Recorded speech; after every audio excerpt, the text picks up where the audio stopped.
Ik heb weer een heerlijk verrassingspakketje bij me. En ik ben nu in Noordburgum.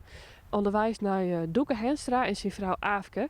Doeke heeft ze een mailtje gestuurd, want 2 jaar kreeg hij kanker. Zijn vrouw die had hem in die tijd goed bijstaan. Zwaarde ervoor dat het gezin draaiende bleun.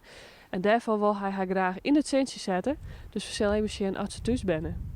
Goeiedag. Ah, goedemorgen. Morgen. Ik heb een verrassingspakket. Is dit Aafke? Ja, dat klopt. Nou, dan ben we helemaal aan het goede adres. Ik heb wat lekkers voor jou. Nou, het ziet er maar goed uit. Ja.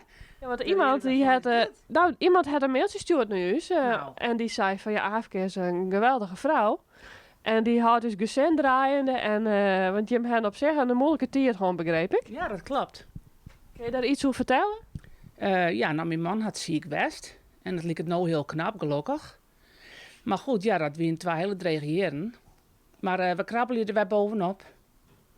Ja. Dus het lijkt het nou al weer de goede kant op te gaan. Goed, ja. Ja, gelukkig al. Nou, dat is hartstikke fijn. Ja. Maar hij is toch even de mailtje gestuurd. Hij zei, nou, Aafke die verzint het en om in het centje zetten worden. Want ze had altijd bij me staan Ja. en het gezin draaiende houden. En nou, dat vindt het toch hartstikke mooi. Nou, wat super. En wat leef.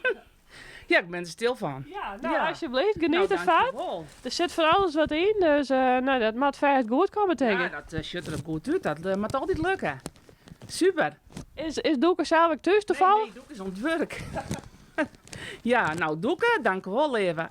Super.